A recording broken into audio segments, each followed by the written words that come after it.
Do you understand English, but when it is time to speak, your mind goes blank? I feel attacked. I suddenly forgot every word. Fear of mistakes held me back. That mindset is dangerous. Chaos. Total chaos. Why did you stay silent? Everyone has an accent. Start small. Talk to yourself. I froze during the presentation. Confidence grows with action. Do I really sound like that? Mistakes are proof that you are trying. I am not confident yet. Keep speaking. Let it come out. Hey everyone, and welcome back to StoryOrbitEN. I'm Jessica. I have a question for you right away. Do you understand English when you read or listen, but when it is time to speak, your mind goes blank? If that sounds familiar, you are definitely not alone. I'm Tom, and I feel personally attacked already. That was me for years. I could watch movies, read articles, even think in English sometimes, but when someone asked me a simple question like, "How was your weekend?" I suddenly forgot every word I had ever learned. That is such a common experience, and today we are going to talk about exactly that, why you understand English but cannot speak it easily. We will also share some expressions, useful vocabulary, and practical tips, but in a fun way. So relax, maybe grab a coffee, and let us chat. I like that you said, "Let us chat." That is already a nice expression. I think the biggest problem is not grammar, it is fear. Many learners are afraid of making mistakes. They think, if I speak, people will judge me, and that fear can really hold you back. Hold you back is a good phrasal verb. It means to prevent someone from moving forward or improving. For example, my fear of mistakes held me back from speaking. Notice how we use the past tense there. Held is the past of hold. See, we are already teaching without being too serious. But back to the fear. I used to think that if I did not speak perfectly, it was better not to speak at all. That mindset is dangerous. Mindset means the way you think about something. I love that word, mindset. You can say, she has a positive mindset, or he needs to change his mindset about failure. For language learning, a growth mindset is powerful. That means you believe you can improve through effort. So let me ask you something, Tom. When you could understand English but not speak, what was happening in your head? Chaos. Total chaos. I would translate from my native language into English in my head. That took time. By the time I finished translating, the conversation had already moved on. Moved on is another useful expression. It means to continue to the next thing. For example, let's move on to the next topic. In conversations, people move on quickly, and that makes speaking harder. I completely agree. Speaking requires speed. You need to produce language fast. Understanding is more passive. You listen, and your brain processes the meaning. That is a key difference. Passive means you receive information. Active means you produce or do something. Listening and reading are passive skills. Speaking and writing are active skills. So it is normal that speaking feels harder. And sometimes learners say, "I know the words," but they do not come out. That is such a real sentence, to come out. Here means to be produced or expressed. Like, the words did not come out right. If you are listening right now, think about the last time you wanted to speak English but stayed silent. Why did you stay silent? Was it because you were afraid of making a grammar mistake, or maybe you could not remember a specific word? Sometimes learners think they need advanced vocabulary, but simple words are powerful. For example, instead of searching for a complex word like magnificent, you can say very beautiful. It may not be fancy, but it works. Fancy is a fun word. It can mean elegant or complicated. For example, that is a fancy restaurant. Or do not use fancy words if you are not comfortable with them. I used to avoid speaking because I thought my accent was bad, but then I realized something. Everyone has an accent. Even native speakers have different accents depending on where they are from. That is so true. An accent is the way someone pronounces words. It is not a mistake.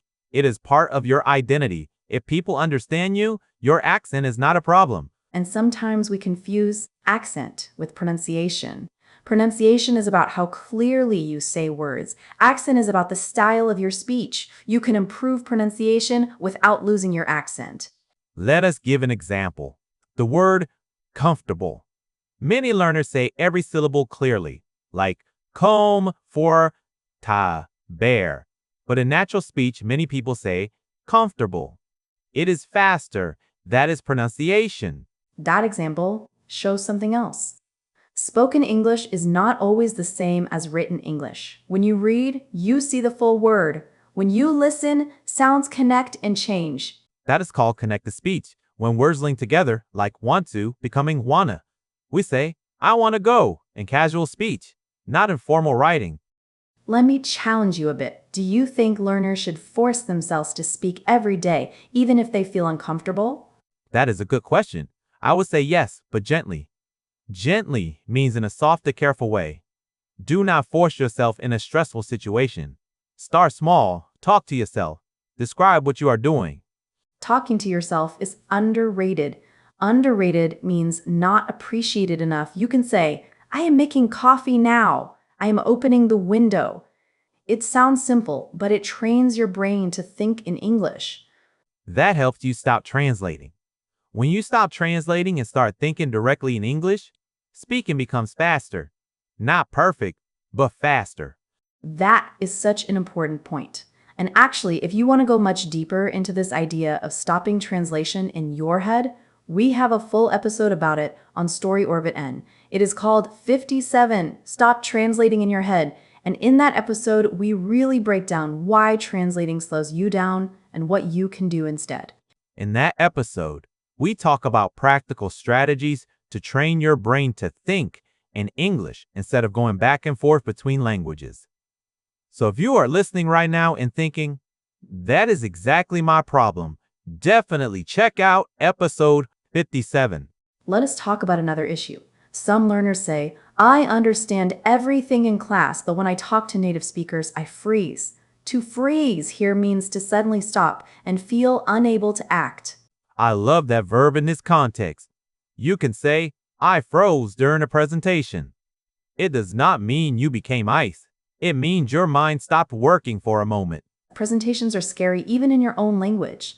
So doing them in English is brave. Brave means showing courage. And courage is not the absence of fear. It is acting despite fear. That phrase, despite, is useful. It means even though. For example, she spoke despite being nervous. It sounds more advanced than even though, but it has a similar meaning. Now I want to be honest. I still feel nervous sometimes. Before recording this episode, I thought, what if I forget what to say? That self-doubt never completely disappears. Self-doubt is when you do not believe in yourself. It is normal, but you can manage it.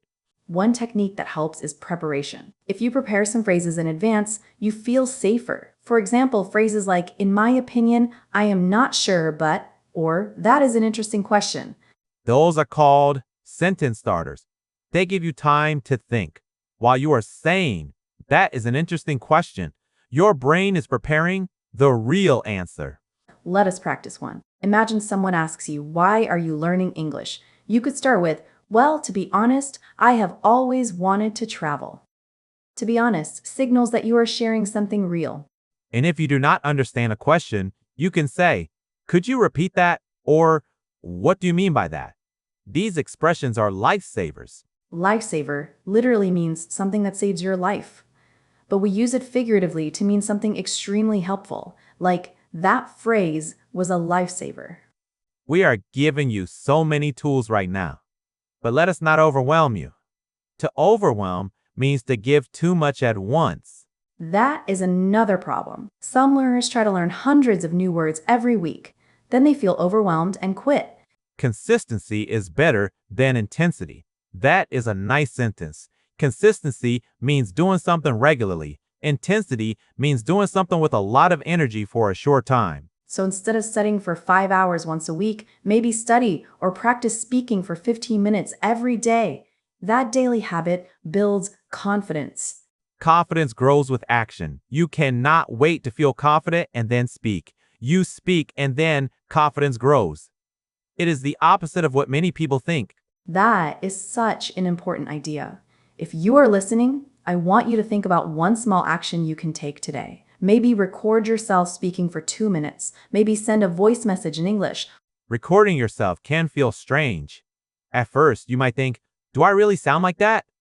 But it helps you notice your pronunciation and rhythm. It is such a universal experience. The first time you hear your recorded voice, it feels almost shocking. You think, that cannot be me. It sounds higher or thinner or just different from what you expected. I remember the first time I recorded a presentation in English. I listened back and thought, why do I sound so serious? In my head, I felt relaxed and friendly, but the recording sounded different. I had the opposite experience. I thought I sounded confident. Then I listened and heard so many pauses. I realized I needed to work on fluency. And that is the key point. The goal is not to judge yourself. The goal is to observe. When you listen to your own voice, try asking yourself simple questions. Are my sentences clear? Am I speaking too fast? Too slow? Is my pronunciation understandable? And please, do not focus only on what you dislike. Also notice what you do well. Maybe your vocabulary is strong. Maybe your rhythm is improving. Maybe you sound more natural than you think. Let us talk about grammar for a moment, but in a relaxed way. Many learners know grammar rules very well. They can explain the present perfect, but when speaking, they hesitate. Because speaking is not about explaining rules. It is about using them automatically. For example, I have lived here for 5 years. That is present perfect with for to show duration. And if you say, I lived here for 5 years, it might mean you do not live there anymore. That small difference can change meaning. But if you make that mistake, people will still understand you most of the time. So do not let small grammar doubts silence you. Silence can feel safe, but it does not help you grow. Speaking is like a muscle. If you do not use it, it stays weak. I like that metaphor. A metaphor is when you describe something by comparing it to something else. Saying, speaking is a muscle does not mean it is literally a muscle. It is an image to explain an idea. Metaphors make language richer, and using simple metaphors can make your speech more interesting even if your grammar is not perfect. So let me ask you something again. What is the worst thing that could happen if you speak and make a mistake? Really think about it. Maybe someone corrects you, maybe someone smiles, maybe nothing happens at all. Often, the fear in our mind is bigger than the reality. That is called catastrophizing. It means imagining the worst possible outcome, like thinking, if I make one mistake, everyone will laugh at me. Instead, try to reframe it.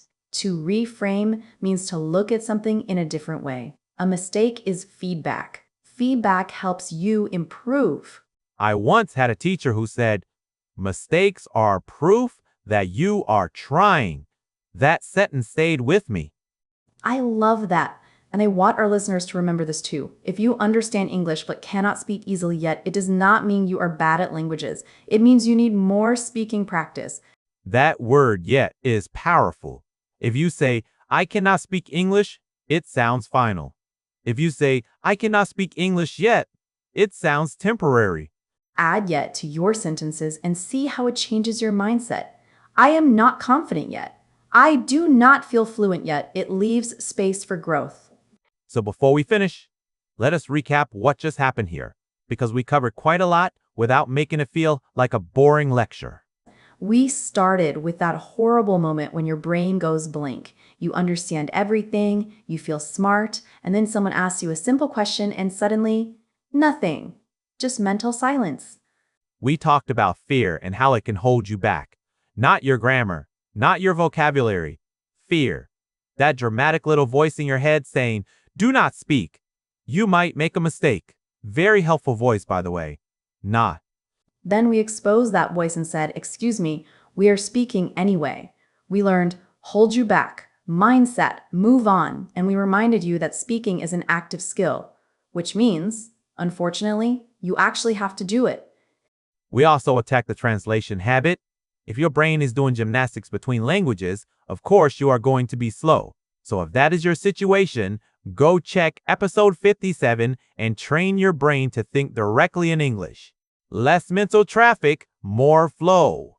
We talked about accents and pronunciation. Your accent is not the villain of the story. It is just part of who you are. As long as people understand you, you are winning. We gave you survival phrases like, in my opinion, to be honest, and could you repeat that? Those are your conversation life jackets. Use them proudly. We discussed freezing during conversations and presentations. We met your inner critic when you listened to your recorded voice and thought, do I really sound like that? Yes, you do. And it is fine. It is just unfamiliar, not terrible. We touched on grammar, especially present perfect, but we also agreed that small mistakes are not the end of the world. People usually care more about your message than your verb tense. And maybe my favorite tiny hero of today's episode is the word yet. Add yet to your negative sentences, and suddenly you sound hopeful instead of defeated. I am not fluent yet. See? That feels better already. So what did we really say? Speak, even if you are nervous. Record yourself, even if it feels weird. Use simple words instead of fancy ones. Practice consistently instead of intensely. And stop waiting to feel confident before you speak. Confidence is not a VIP pass that you receive before you start. It is a souvenir you collect after you try. That was poetic. I am impressed. Thank you. I prepared that line in advance so I would not freeze. See? Preparation works. Now we want to hear from you. In the comments, write one sentence using one of the expressions we talked about today. Maybe use hold you back, reframe, consistency, or our tiny hero, yet. For example, you could write, fear used to hold me back, but I am practicing every day. Or I am not confident yet, but I will keep speaking. And if your brain goes blank while writing your comment, well, that is just part of the adventure. Keep going, keep speaking, keep laughing at your mistakes, and we will see you in the next episode of Story Orbit N. Bye, everyone. And remember, you understand more than you think. Now it is time to let it come out.